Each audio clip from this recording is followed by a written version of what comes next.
దేవా, నీ తలంపులు నాకెంత ప్రియమైనవి, వాటి మొత్తం ఎంత గొప్పది, వాటిని లెక్కించదు. మందిరంలో నిలబడి నీ వాక్యాన్ని అందించనయుండగా అయోగ్యుడను అపాత్రుడను ఏ మంచి ఏమిటి లేనటువంటి నన్ను నీ సేవచాడును మరుగుపరచు, మాకు కావలసినటువంటి వర్తమానమును గ్రహించమని వేడుకొంచున్నా.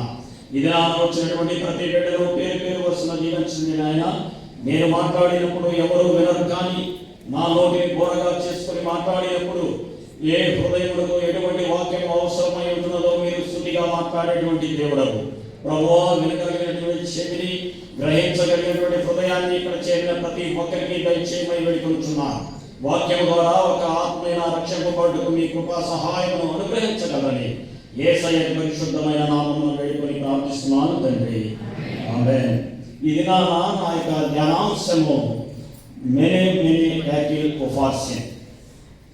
ఈ యొక్క అంశముల గురించి కొంత సమయం మీతో పంచుకోవాలని ఆశపడతా ఉంటున్నాను.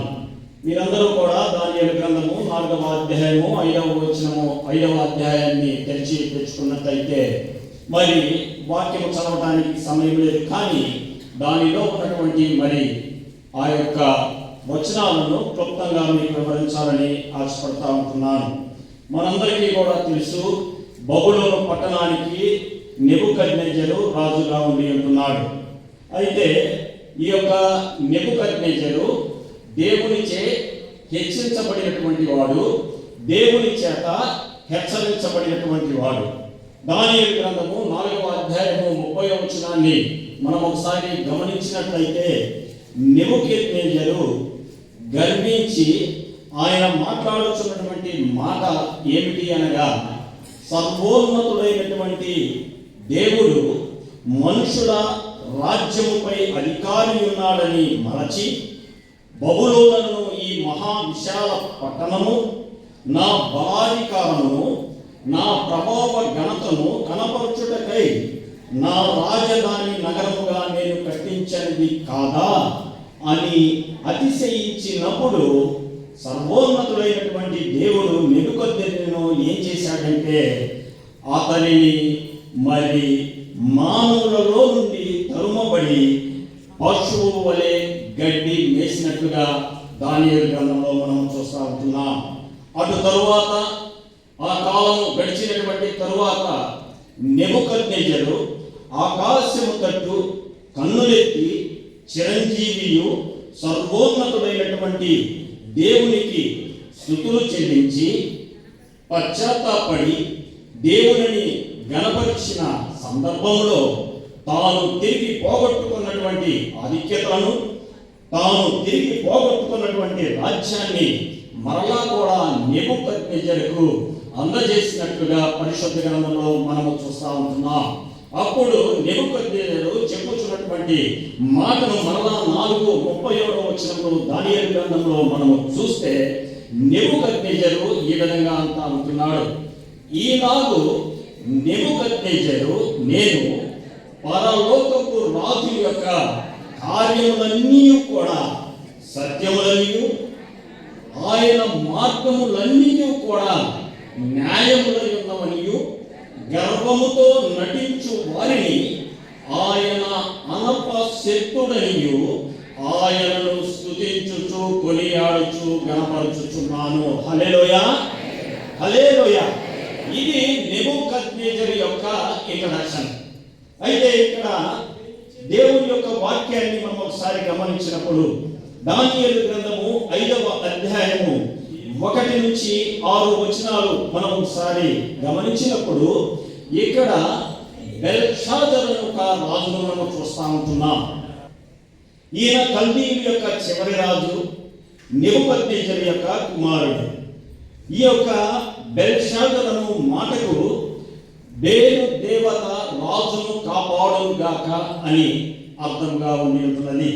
అయితే ఈ యొక్క బెల్షాజరు జీవితాన్ని, నెబుకద్నెజరు జీవితాన్ని మనం ఒకసారి చూసినప్పుడు నెబుకద్నెజరు ఏ విధముగా అతిశయించి దేవునిని మహిమపరచకుండా తరువాత దేవునిని ఎరిగి పశ్చాత్తాపడి తాను పొందుకున్నటువంటి ఆ యొక్క ఆధిక్యత రాజ్యమును చూసినటువంటి ఈ బెత్షాజరు తన జీవితంలో దేవునిని స్తుతించుటకు బదులు, దేవునిని గణపరచవలసినటువంటి బదులు, దేవునిని మహిమపరచవలసినటువంటి బెత్షాజరు తన్ను తాను గణపరుచుకున్నట్లుగా ఇక్కడ మనం చూస్తా ఉంటున్నాం. నా ప్రియమైనటువంటి దేవుని బిడ్డలారా, ఈ లోకంలో అనేక మంది పరిస్థితి కూడా ఎలా ఉంటున్నదంటే, దేవునికి రావాల్సినటువంటి ఘనతను, దేవునికి రావాల్సినటువంటి మహిమను, దేవునికి రావాల్సినటువంటి స్తుతులను మరిచిపోయినటువంటి వారై తన్ను తాను హెచ్చించుకొనుచు వారి యొక్క ప్రయాణమును ముందుకు సాగిస్తున్నటువంటి బిడ్డలను ఈ దినాన మనం చూస్తూ ఉంటున్నాం. అయితే ఇక్కడ ఈ యొక్క బెల్షాజరు జీవితంలో మనం గమనించినప్పుడు, దానియేలు గ్రంథము 5వ అధ్యాయము 1 నుంచి 4లో మనం గమనించినప్పుడు ఈ యొక్క బెల్షాజరు ఒక గొప్ప విందును చేయిస్తా ఉంటున్నాడు. దాదాపుగా ఎంతమందికి విందు చేయిస్తున్నాడంటే, అక్కడ మనం గమనించినట్లయితే 1000 మందికి మరి గొప్ప విందును చేయిస్తా ఉంటున్నాడు. గొప్ప విందు చేయించి అక్కడ ఉన్నటువంటి అధికారులను, అక్కడ ఉన్నటువంటి మరి రాములను, అక్కడ ఉన్నటువంటి ఉపపత్నులను అందరినీ కూడా పిలువనంపించి గొప్ప విందు చేసి ద్రాక్షారసంతో విందు వినోదాలతో మరి అక్కడ కార్యక్రమం జరిగిస్తా ఉన్నట్లుగా బెల్షాజరు జీవితంలో మనం చూస్తూ ఉంటున్నాం. అంత మాత్రమే కాదు, కానీ తన తండ్రి యెరూషలేము దేవాలయం నుండి తీసుకొని వచ్చినటువంటి ఆ యొక్క పాత్రలలో పోసుకొని వారు ఆనందిస్తా ఉంటున్నారు. ఏం తాగుతున్నారండి? ద్రాక్షారసం తాగుతున్నారు. ఎక్కడ నుండి తెచ్చినటువంటి పాత్రలు? అవి దేవుని యొక్క మందిరంలో నుంచి తీసుకొని వచ్చినటువంటి పాత్రలు. ఏమి తాగుతున్నారు? ద్రాక్షారసము తాగుతా ఉంటున్నారు. ప్రియమైనటువంటి దేవుని బిడ్డలారా, ఎంత భయంకరమైనటువంటి విషయమో ఈ సమయంలో జ్ఞాపకము చేసుకోవాలి. అనగా ఈ యొక్క బెల్షాజరును రాజు తనకున్నటువంటి అధికారాన్ని మిస్యూజ్ చేస్తున్నట్లుగా ఇక్కడ మనము చూస్తా ఉంటున్నాం. ఈనాడు అనేక మంది క్రైస్తవులైనటువంటి వారు, అనేక మంది విశ్వాసులని చెప్పుకుంటున్నటువంటి వారు ఈ దినాలలో దేవుని ఆలయమై ఉండవలసినటువంటి మన యొక్క హృదయాలను, మన యొక్క శరీరాలను మనం ఏమి చేస్తున్నాము అంటే మరి అపవిత్రపరుచుకుంటున్నట్లుగా మనము చూస్తూ ఉంటున్నాం. మద్యముతో, అపవిత్రమైనటువంటి కార్యాలతో మనము అపవిత్రపరుచుకున్నటువంటి సమయంలో దేవుని యొక్క వాక్యము సెలవిస్తూ ఉంటున్నది. అపోస్తలుడైనటువంటి పౌలు 1వ కొరింథీయులకు రాసిన పత్రిక 3వ అధ్యాయము 16, 17 ఇప్పుడే చదవగా మనము విని ఉంటున్నాము. మనమందరము కూడా దేవుని యొక్క ఆలయమై ఉన్నారని మీరు ఎరుగరానని అపోస్తలుడైనటువంటి పౌలు సెలవిస్తూ ఉంటున్నాడు. ఎవడైనా కూడా దేవుని ఆలయము పాడు చేసిన ఎడల వాడు మిమ్మల్ని పాడు చేయును అని దేవుని యొక్క వాక్యాన్ని మనము చూస్తూ ఉంటున్నాం. అంత మాత్రమే కాకుండా ఇంకా మనము ముందుకు వెళితే మద్యంతో మత్తులై ఉండకూడదని దేవుని యొక్క వాక్య భాగము సెలవిస్తూ ఉంటున్నది. దానిలో దుర్వ్యాపారము కలదు, మీరు ఆత్మ పూర్ణులై ఉండుడని దేవుని యొక్క వాక్య భాగంలో మనము చూస్తూ ఉంటున్నాం. నా ప్రియమైనటువంటి దేవుని బిడ్డలారా, ఈ సంగతులన్నీ కూడా తెలిసినటువంటి బెల్షాజరు తన యొక్క తండ్రి అయినటువంటి నెబుకద్నెజరు ఏ విధంగా జీవించి ఉంటున్నాడో, ఏ విధంగా తిరిగి పశ్చాత్తాపడి మరలా దేవుని మార్గంలో వచ్చినటువంటి ఆ యొక్క నెబుకద్నెజరును చూసినటువంటి బెల్షాజరు దేవుని గణపరచవలసినటువంటి పోయి తన్ను తాను హెచ్చించుకొనుచు విందు వినోదాలతో మునిగిపోయినట్లుగా మనం చూస్తూ ఉంటున్నాం. ఈనాడు అనేకులు దేవుడు చేసినటువంటి మేలును మర్చిపోతా ఉంటున్నారు. ఈనాడు అనేకులు దేవుడు చేసినటువంటి కృపను మర్చిపోయినటువంటి వారై వారు ఇష్టానుసారమైనటువంటి జీవితంలో జీవిస్తూ విగ్రహములను పూజించేటువంటి వారుగా ఉండి ఉంటున్నారు, విగ్రహములను స్తుతించేటువంటి వారుగా ఉండి ఉంటున్నారు. అందుకనే యెషయా భక్తుడు సెలవిస్తా ఉంటున్నాడు, నా మహిమను ఎవరికి కూడా చెందనీయను అని, నా స్తుతులను ఏ విగ్రహములకు కూడా చెందనీయనని మరి యెషయా భక్తుడు సెలవిస్తా ఉంటాడు. నా ప్రియమైనటువంటి దేవుని బిడ్డలారా, ఈ దినాన మనందరము కూడా దేవుని యొక్క వాక్యము వింటున్నటువంటి నా ప్రియ సహోదరి సహోదరుడా, నీ నా జీవితంలో దేవుని స్తుతించేటువంటి వారముగా ఉంటున్నామా? దేవుని గణపరిచేటువంటి వారుగా ఉంటున్నామా, దేవుని స్తుతించేటువంటి వారుగా ఉంటున్నామా, మనము ప్రశ్న వేసుకోవాలి. ఇక్కడ ఒకసారి బెల్షాజరును మనము జ్ఞాపకం చేసుకున్నప్పుడు దేవుడు చేసినటువంటి మేలులను, దేవుడు చేసినటువంటి కృపలను ప్రక్కన పెట్టినటువంటి వాడే తన ఇష్టానుసారమైనటువంటి జీవితంలో ఆయన జీవిస్తూ ఉంటున్నాడు. స్తుతికి పాత్రుడైనటువంటి దేవుడిని పక్కన పెట్టి ఉంటున్నాడు. ఆరాధనకు యోగ్యుడైనటువంటి దేవుడిని పక్కన పెట్టి తను ఏం చేస్తున్నాడంటే దేవుని మందిరంలో ఉన్నటువంటి విలువైన పాత్రలతో ఆయన ద్రాక్షారసము తాగుతా ఉన్నాడు. ఇది ఎంతో విచారకరము, ఇది ఎంతో భయంకరమైనటువంటి జీవితముగా మనము చూస్తూ ఉంటున్నాం. ఈనాడు మనందరము కూడా ఒకసారి గమనిస్తే సృష్టికర్తను మరచి సృష్టిని పూజిస్తా ఉంటున్నాడు. తాము చేసినటువంటి యేసు ప్రభువుని మరచి తమకు ఇష్టానుసారముగా ఉన్నటువంటి వారిని పూజిస్తున్నటువంటి సందర్భాలను మనము చూస్తూ ఉంటున్నాం. అందుకనే ఆ యొక్క బెల్షాజరు ఆ యొక్క సమయంలో ద్రాక్షారసము మద్యపు మత్తులో ఉన్నప్పుడు ఆయన రాసినటువంటి మాట దేవుడు రాస్తా ఉంటున్నాడు. ఏమని రాస్తా ఉంటున్నాడంటే 5వ అధ్యాయము 5 దానియేలు గ్రంథంలో మనం చూస్తా ఉంటున్నాం. మద్యపు మత్తులో ఉన్నటువంటి బెల్షాజరు గోడ మీద మానవ హస్తపు వేలు రాసిన వ్రాతను చూసి గడగడ ఉనికిపోయెను. ఇక్కడ బెల్షాజరును మనం గమనించినప్పుడు ఆ యొక్క వ్రాతను చూసి గడగడ ఉనికిపోయి ఉంటున్నాడు. ఎవరు రాశారండి అది? ఎవరిచ్చే వ్రాత అది? అనగా అది దేవుడు స్వయంగా వ్రాస్తున్నటువంటి వ్రాత. మన దేవుడు అదృశ్యుడైనటువంటి దేవుడు. శూన్యంలో సృష్టిని సృష్టించినటువంటి సృష్టికర్త యేసు ప్రభువు వారు ఈ దినాన ఇక్కడ కూడా బెల్షాజరు తన ఇష్టానుసారమైనటువంటి మార్గంలో జీవిస్తూ మద్యపు మత్తులో ఉన్నటువంటి సమయంలో దేవుడు రాస్తా ఉంటున్నాడు. గోడ మీద ఒక వ్రాత రాస్తా ఉంటున్నాడు. ఏ వ్రాత అని మనం చూసినప్పుడు అది దేవుడు రాసినటువంటి వ్రాత. ఆ వ్రాతను చూసి బెల్షాజరు తన ముఖమంతా కూడా ఎంతో వికారమై ఉంటున్నది. గడగడ ఉనికిపోతూ ఉన్నాడు. అతని నడుము కీళ్ళు వదిలి మోకాళ్ళు గడగడ వణుకొచ్చు కొట్టుకొనుచుండెను అని దానియేలు గ్రంథంలో మనం చూస్తూ ఉంటున్నాం. ఏంటండి ఆ గోడ మీద వ్రాసినటువంటి మాటలు? ఎందుకు బెల్షాజరు ఆ యొక్క వ్రాతను చూచి వణుకోవాల్సినటువంటి పరిస్థితి వచ్చి ఉంటున్నది అని ఒకసారి మనము గమనించినప్పుడు ఆయన కలవరపడడానికి కారణం ఏమిటి అనగా ఆ గోడ మీద వ్రాయబడినటువంటి మాటలు మెనే మెనే టాకెల్ ఆఫ్ అవర్ సిన్. ఇదే నా ధ్యానాంశం. ఈ విషయాన్ని మీకు చెప్పి నా యొక్క వాక్యాన్ని ముగించాలని నేను ఆశపడతా ఉంటున్నాను. దయచేసి కొంత సమయము దేవుని యొక్క వాక్యాన్ని అర్థము చేసుకోవాల్సిందిగా ప్రభు నామమున మనం చేస్తా ఉంటున్నాను. మెనే మెనే టాకెల్ ఆఫ్ అవర్ సిన్ అనేటువంటి ఈ మాట హెబ్రీ గ్రీకు భాషలు 2 భాషల్లో కలిపినటువంటి పదముగా మనము చూస్తా ఉంటున్నాం. అయితే ఈ మాటకు అర్థము బెల్షాజరుకు తెలియదు. బెల్షాజరు వెంటనే కలవరపడుతూ ఉంటున్నాడు, గడగడ వణుకుతూ ఉంటున్నాడు.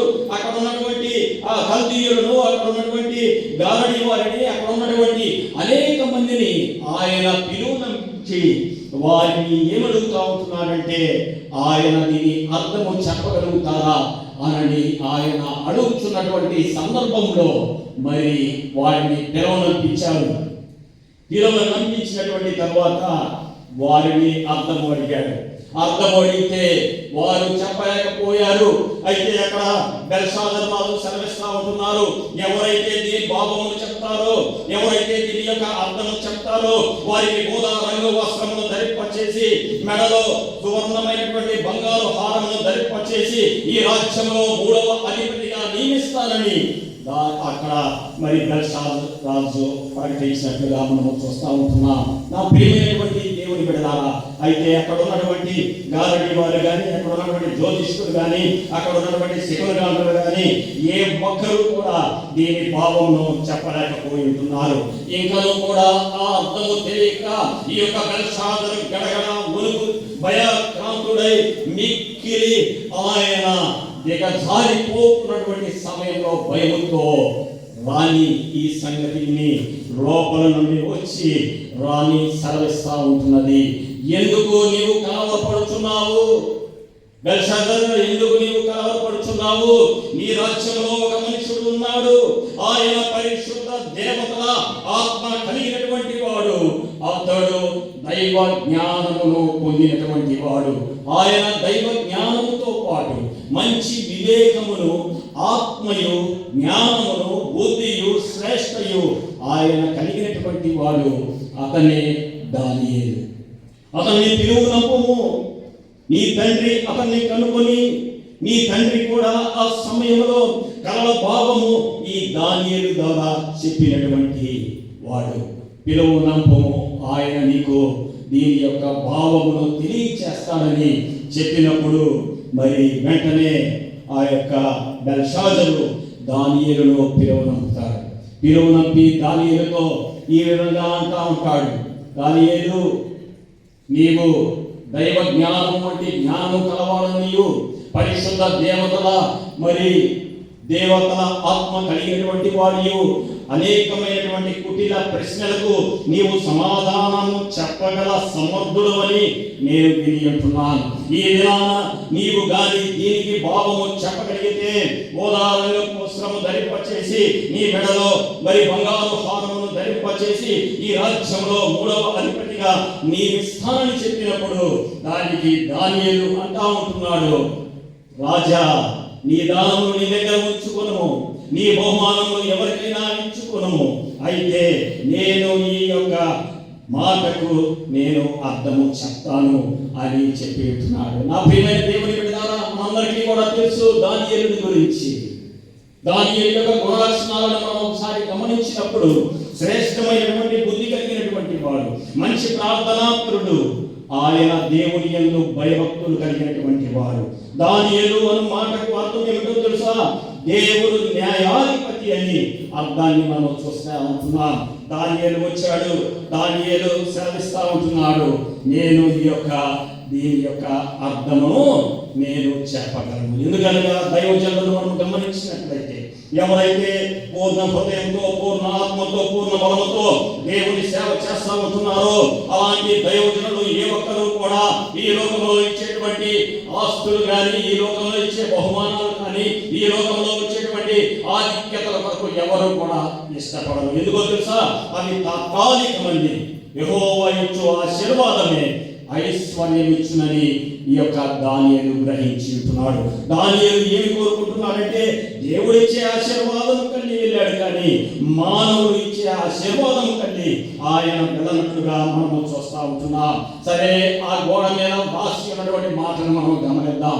మెనే మెనే ట్యాగిల్ ఒఫాసిల్ అనేటువంటి మాట గోడ మీద రాసి ఉంటున్నది.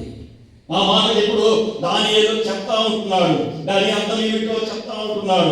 ఒక్కసారి మనం గమనించినట్లయితే దానియేలు గ్రంథము 24వ అధ్యాయము 24 నుంచి 5వ అధ్యాయము 24 నుంచి 27 వరకు మనం ఒక్కసారి గమనించినప్పుడు, మెనే అనగా దేవుడు నీ ప్రభుత్వ విషయంలో లెక్క చూసి దానిని ముగించెను. టేకెల్ అనగా ఆయన నిన్ను త్రాసులో తోచగా నీవు తక్కువగా కనపడితివి. ఉఫాసిల్ అనగా నీ రాజ్యము నీ యొద్ద నుండి తీయబడి మాదీయులకు, పారసీకులను ఇయ్యబడెను. దీని అర్థం మీరు ఇంటికి వెళ్ళిన తర్వాత బైబిల్ గ్రంథము 5వ అధ్యాయం ఓపెన్ చేసుకొని 24 నుంచి 27 వరకు మనం చూస్తే దీని యొక్క అర్థము ఉంటున్నది. మెనే మెనే అనగా దేవుడు నీ యొక్క ప్రభుత్వ విషయంలో లెక్క చూసి ముగించి ఉంటున్నాడు. టేకేల్ అనగా నీవు త్రాసులో తోచగా నీవు తక్కువగా కనపడి ఉంటున్నావు.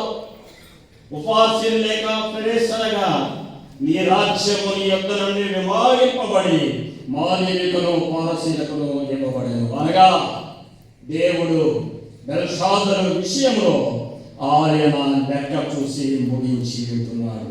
ఆయన త్రాసులో తోచగా తక్కువగా కనపడి ఉంటున్నాడు. ఆయన రాజ్యము ఆయన దగ్గర నుండి తీయబడి మరి ఆ యొక్క మాలికులను పారసీకులను ఇవ్వబడను. ప్రియమైన దేవుని బిడ్డలారా, అంటే దీని యొక్క అర్థం ఏమిటో తెలుసా? ఒక మాటలో చెప్పాలంటే ఆ గోడ మీద బెల్షాజరు యొక్క మరణ శాసనాన్ని ఆయన రాసి ఉంటున్నాడు. చరిత్రలో ఒకసారి మనం గమనిస్తే ఈ యొక్క బబులోను గోడకు ఒక చరిత్ర ఉంచుతుంది. ఈ చరిత్ర ఏమిటి అని ఒకసారి మనం గమనిస్తే ఆ యొక్క గోడ యొక్క విస్తీర్ణము 60 మైళ్ళ పొడవు, అనగా దాదాపుగా 90 నుంచి 100 కిలోమీటర్ల పొడవుగా మనం చూస్తూ ఉంటున్నాం. అలాగే 300 అడుగుల ఎత్తు ఈ యొక్క గోడను మనం చూస్తూ ఉంటున్నాం. 80 అడుగుల వెడల్పు అంటే దాని యొక్క మందాన్ని మనం చూస్తూ ఉంటున్నాం. ఎటువంటి గోడలు మీద ఆ యొక్క దేవుడు చేవ్రాతను రాస్తా ఉంటున్నాడు. ఏమన్నా తెలుసా? మెనే ట్యాకిల్ ఉపవాసం. ఈ యొక్క ఎత్తుతో కూడినటువంటి గోడ, పొడవు కలిగినటువంటి గోడ, ఇంత మందము 80 అడుగుల వెడల్పు కలిగినటువంటి మందము కలిగినటువంటి గోడ. అంత మాత్రమే కాకుండా చరిత్రలో మనం చూస్తే 35 అడుగుల కిందకి అనగా పునాది వేసి మరి 300 అడుగుల ఎత్తులో ఈ గోడను నిర్మించి ఉంటున్నారు. ఎందుకు దాని మీద రాశాడో తెలుసా? దేవుడు ఈ యొక్క బెల్షాజరు ఆ గోడను బట్టి అతిశయిస్తా ఉంటున్నాడు. ఈ గోడ నాకు అడ్డముగా ఉన్నది, ఈ గోడ నేను కట్టించుకున్నాను, నన్నెవరు కూడా జయించలేదు, నన్నెవరు కూడా మరి ఏమీ చేయలేరు, ఏ దేశము వారు కూడా నా దగ్గరకు రాలేరు అని ఆయన అతిశయించుతున్నటువంటి సమయంలో దేవుడు ఏం చేశాడో తెలుసా? దేనిని బట్టి ఈ దినాన నీవు నేను అతిశయించుతున్నాము, దేనిని బట్టి నీవు నేను కూడా గర్విస్తూ ఉంటున్నాము, దేనిని బట్టి మన యొక్క జీవితంలో దేవుడిని కాక ముందుకు కొనసాగుతూ ఉంటున్నాము, దాని మీదనే దేవుడు ఈ దినాన ఆ గోడ మీద చేవ్రాతతో స్వయంగా ఆయనే రాసి ఉంటున్నాడు. బెల్షాజరు జీవితాన్ని ముగించి ఉంటున్నాడు. లెక్క ముగించాడు బెల్షాజరు జీవితాన్ని. తన యొక్క మరణ శాసనాన్ని ఆ గోడ మీద రాసినట్లుగా మనం చూస్తాము. నా ప్రియమైనటువంటి దేవుని బిడ్డలారా, ఈ దినాన దేవుని వాక్యము వింటున్నటువంటి నీవు నేను కూడా ఈ లోకంలో మనందరము కూడా ఎక్కడో ఒక చోట కంపెనీలో పనిచేస్తూ ఉంటున్నాం.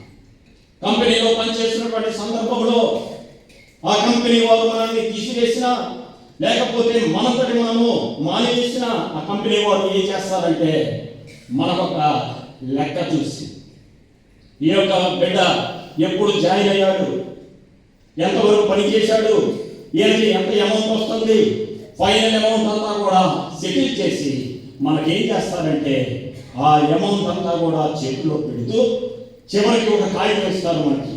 ఆ కాగితంలో మనం సంతకము పెట్టినప్పుడు దాని అర్థం ఏమిటో తెలుసా? ఇక నీకు మాకు ఎటువంటి సంబంధం లేదని చెప్పకనే చెప్తూ మనము ఆ యొక్క సెటిల్మెంట్ అంతా కూడా వాళ్ళు సెటిల్ చేసి మన చేతుల్లో పెడతారు.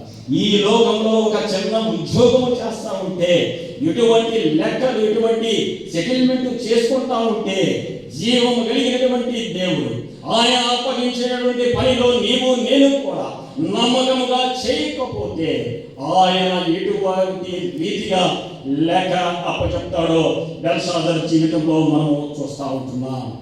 ఆయన చేసినటువంటి తప్పులు ఏమిటి అనగా, పరలోకము ఉన్నటువంటి తండ్రి కంటే తన్ను తాను హెచ్చుగా హెచ్చించుకున్నటువంటి వ్యక్తి బెల్షాజరు. తను తాగుతున్నటువంటి ఆ యొక్క పాత్రలు మనం గమనించినట్లయితే దేవుని మందిరములో నుండి తీసుకొని వచ్చినటువంటి ఆ యొక్క ఉపకరణాలను తన ఇష్టానుసారమైనటువంటి రీతిలో ఆయన ఉపయోగిస్తున్నటువంటి వ్యక్తి బెల్షాజరును మనం చూస్తూ ఉంటున్నాం. దేవుని బిడ్డలారా, మనందరికీ తెలుసు దేవుని యొక్క వాక్యము ఆయన యొక్క కన్నులు మంచి వారి మీదను చెడ్డ వారి మీదను ఆయన చూచేటువంటి దేవుడిగా ఉండి ఉంటున్నారు. ఈ సమయంలో మనం ఒకసారి గమనించినప్పుడు ఆ యొక్క బెల్షాజరు దగ్గర నీ పేరు నా పేరు పెట్టుకుందా, నీ పేరు నా పేరు ఈ దినాన పెట్టుకుందా. ఆయన ప్రభుత్వ విషయంలో లెక్క చూసి ముగించి ఉంటున్నాడు. దేవుడు చేసినటువంటి మేలులను, దేవుడు చేసినటువంటి కృపలను, దేవుడు చేసినటువంటి ఆశీర్వాదములు అన్నీ కూడా పక్క పెట్టి ఇంకొక ప్రక్కన మనము ఈ దేహంతో జరిగించినటువంటి క్రియలు, ఈ దేహంతో జరిగించినటువంటి పనులను ఇంకొక ప్రక్కన పెడితే ఆ త్రాసులో మనము తూగగలమా? అది బ్యాలెన్స్ అవుతుందా? అది సరితూగుతుందా? ఒక్కసారి ఈ దినాన మనము పరిశీలన చేసుకుందాం. నీ నా జీవితంలో దేవుడు ఎటువంటి మేలు చేసి వెళ్తున్నాడు. ఎన్నో మార్లు అనేకమైనటువంటి ప్రార్థన విజ్ఞాపనలు ఇచ్చినప్పుడు, కన్నీటితో సంఘము ప్రార్థించినప్పుడు అనేకమైనటువంటి ఆశీర్వాదాలు పొందుకున్నటువంటి నీవు నేను కూడా ఇంకొక ప్రక్కన త్రాసులో ఈ దేహంతో నేను జరిగించినటువంటి క్రియలైతే కావచ్చు, అపవిత్రమైనటువంటి జీవితం అయితే కావచ్చు, ఇవన్నీ కూడా ఇంకొక త్రాసులో పెట్టినప్పుడు అది బ్యాలెన్స్ అవుతుందా లేదా అనేది ఈ సమయంలో మనము జ్ఞాపకము చేసుకుందాం. దేవుని యొక్క తీర్పునకు సాదృశ్యముగా ఉంటున్నది ఈ యొక్క త్రాసు. ఆ త్రాసులో మనము నిలబడాలి అంటే మన జీవితాన్ని చాలా జాగ్రత్తగా ఉంచుకోవాలని దినాన పరిశుద్ధమైనటువంటి దేవుడు సెలవిస్తాడు. క్రైస్తవ జీవితం అంటే ఆషామాష జీవితం కాదు. క్రైస్తవ జీవితం అంటే పరిశుద్ధమైనటువంటి జీవితము. క్రైస్తవ జీవితం అంటే పవిత్రమైనటువంటి జీవితము. క్రైస్తవ జీవితం అంటే యథార్థమైనటువంటి జీవితము. క్రైస్తవ జీవితం అంటే దేవుని యందు భయభక్తులు కలిగినటువంటి జీవితము. క్రైస్తవ జీవితం అంటే శిలువను మోసేటువంటి జీవితము. క్రైస్తవ జీవితం అంటే తగ్గింపుతో కూడినటువంటి జీవితము. నా ప్రియమైనటువంటి దేవుని బిడ్డలారా, ఈ దినాన దేవుడు చూస్తా ఉంటున్నాడు. నీవైనా నేనైనా కూడా ఒకనొక దినాన మనము లెక్క అప్పగించవలసిన వారమై ఉంటున్నాం. ఆయన దినాన ఆయన లెక్క అడుగుతాడు. రోమిలికి రాసిన పత్రిక 12:14 మనం గమనించినట్లయితే మనందరము కూడా ఒకనొక దినాన లెక్క అప్పగించాలి. దేవుని యొక్క వాక్య భాగము సెలవిస్తా ఉంటుంది. అయితే బెల్షాజరు జీవితంలో చివరికి ఆయన ఆ రాత్రి అంటే ఆయన హతుడై చనిపోయి ఉంటున్నాడు. ఒక్కసారి లెక్క చూసినటువంటి తరువాత దేవుడు సెలవిస్తా ఉంటున్నాడు. అనగా దేవుడు నీ ప్రభుత్వ విషయంలో లెక్క చూసి ముగించాడన్నాడు. ఇక్కడ బెల్షాజరు జీవితంలో లెక్క చూశాడు, ఆయన ముగించి ఉంటున్నాడు. దానియేలు చెప్పాడు దాని యొక్క అర్థం. దానియేలు చెప్పినటువంటి మాటలనైనా చివరిగా విని ఆయన పశ్చాత్తాపడి ఉంటే దేవుడు బాగు చేసేవాడేమో.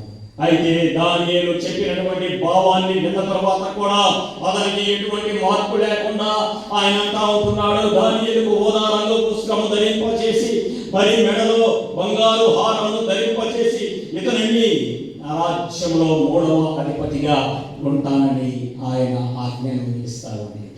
ఆ ప్రియమైనటువంటి దేవుని బిడ్డలారా, ఆయన అకౌంట్ని బ్యాలెన్స్ చేసి ఉంటున్నాడు. దానిని ఎవరైనా ఆపగలరా? నీవైనా నేనైనా ఆపగలమా? ఒక్కసారి ఆయన లెక్క చూస్తే ఎవ్వరము ఆపలేము. నా ప్రియమైన దేవుని బిడ్డలారా, బెల్షాజరు చనిపోయి ఉంటున్నాడు, హతుడయ్యాడు. ఎందుకనగా మన ప్రభువు న్యాయాధిపతి. ఆయన న్యాయవంతుడుగా మనం చూస్తూ ఉంటున్నాము. ధనవంతుని విషయంలో కూడా లోకా సువార్త 12:16-21 వరకు మనం చూస్తే, నా ప్రాణమా తినుము తాగుము సుఖించుమని తన ఇష్టానుసారంగా ఎంజాయ్ చేస్తూ తన పొట్లన్నిటినీ కూడా నింపు కొనుచున్నటువంటి సందర్భంలో దేవుడు మాట్లాడుతూ ఉంటున్నాడు. ఈరోజు వెర్రివాడ, నీ ప్రాణము పోతే ఏమి లాభం?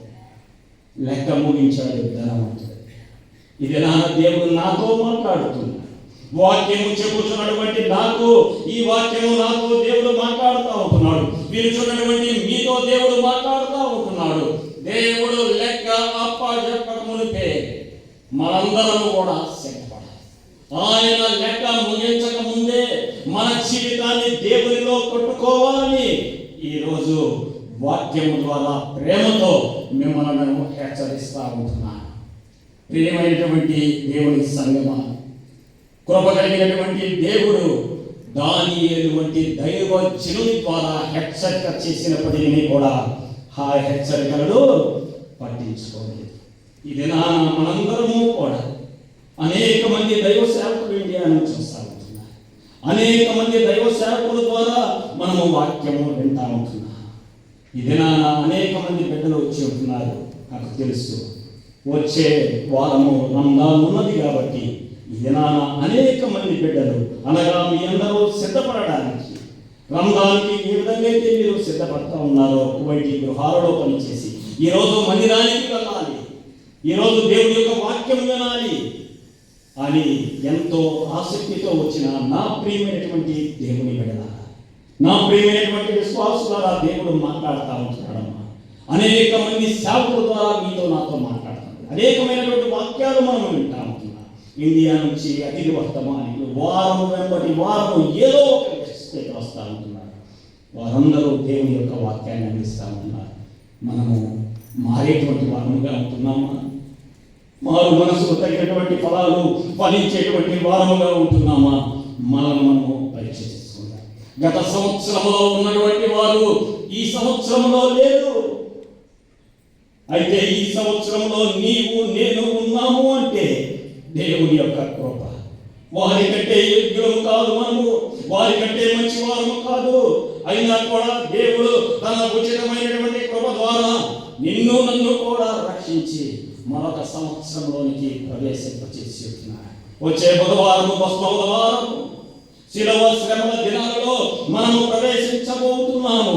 గత సంవత్సరంలో మనం పరిశీలన చేసుకుని దేవుడు మరలా నా బిడ్డ తను తాను తగ్గించుకుంటుందేమో, తను తాను దేవుని దగ్గరికి వస్తున్నదేమో, తన పాపములన్నీ కూడా ఒప్పుకుంటున్నదేమో అని దేవుడు మరొక సమయాన్ని నీకు నాకు ఆయన అనుగ్రహించి ఉంటున్నాడు.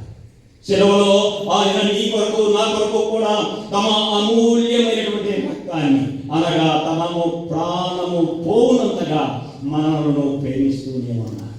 ఆయన ప్రేమించాడు, తన ప్రాణాన్ని పెట్టి ఉంటున్నాడు. అటువంటి యేసయ్యకు మనం ఏమిస్తున్నాము? ఇదేనా మనము పరీక్ష చేసుకున్నాం.